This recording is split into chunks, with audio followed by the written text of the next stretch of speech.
സംസ്ഥാനം സ്വീകരിച്ച മാതൃകകൾ പിന്തുടരാൻ സർക്കാർ തയ്യാറാകും. അതിനേക്കാളും കൂടുതൽ ചെയ്യാൻ സാധിക്കുമെങ്കിൽ അതും നല്ലതാണ്. ഇപ്പോൾ അറിഞ്ഞിടത്തോളം കാര്യങ്ങൾ വെച്ചാൽ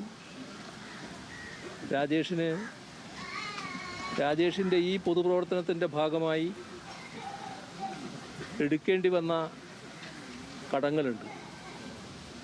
1-2 ബാങ്കിൽ ആ കടം ഡ്യൂ ആയി കിടക്കുന്നുണ്ട്. അത് തിരിച്ചടക്കുന്നതിനുള്ള സഹായം സർക്കാർ ചെയ്യേണ്ടതാണ്. അതോടൊപ്പം കുടുംബത്തിൻ്റെ സംരക്ഷണം, ആ കാര്യത്തിൽ രാജേഷിൻ്റെ ഭാര്യയ്ക്ക് ജോലി നൽകുക എന്നത് ഏറ്റവും പ്രധാനമായ കാര്യമാണ്. അത് അടിയന്തരമായും സർക്കാർ തീരുമാനിക്കണം. ഇനിയും അത് നീട്ടിക്കൊണ്ടുപോകുന്നത് ശരിയല്ല.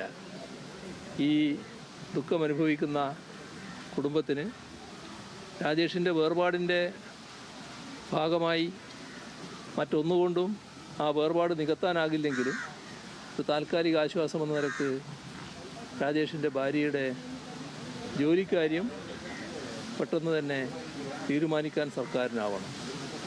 അതോടൊപ്പം ഈ കുട്ടികളുടെ വിദ്യാഭ്യാസം, ആ വിദ്യാഭ്യാസം ശരിയായ രീതിയിൽ നടത്തുന്നതിന് തുറന്നുള്ള സഹായം ഉറപ്പുവരുത്തണം.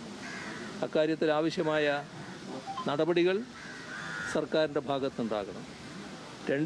രണ്ട് കുട്ടികളുടെയും തുറന്നുള്ള വിദ്യാഭ്യാസത്തിന് സർക്കാർ പിന്തുണ ഉറപ്പാക്കാനാവണം.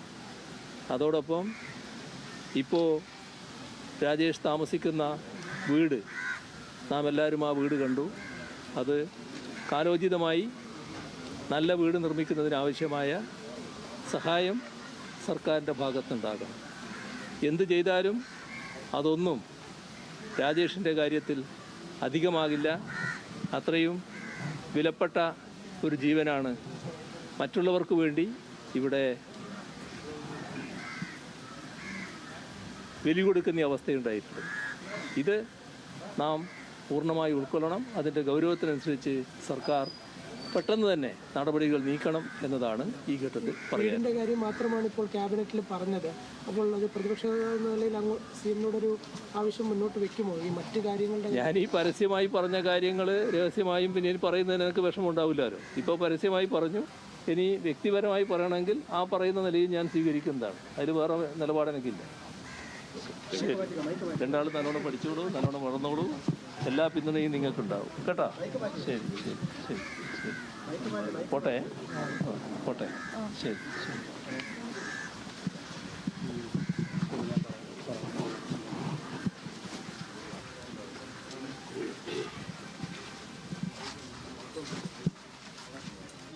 രക്ഷാപ്രവർത്തനത്തിൽ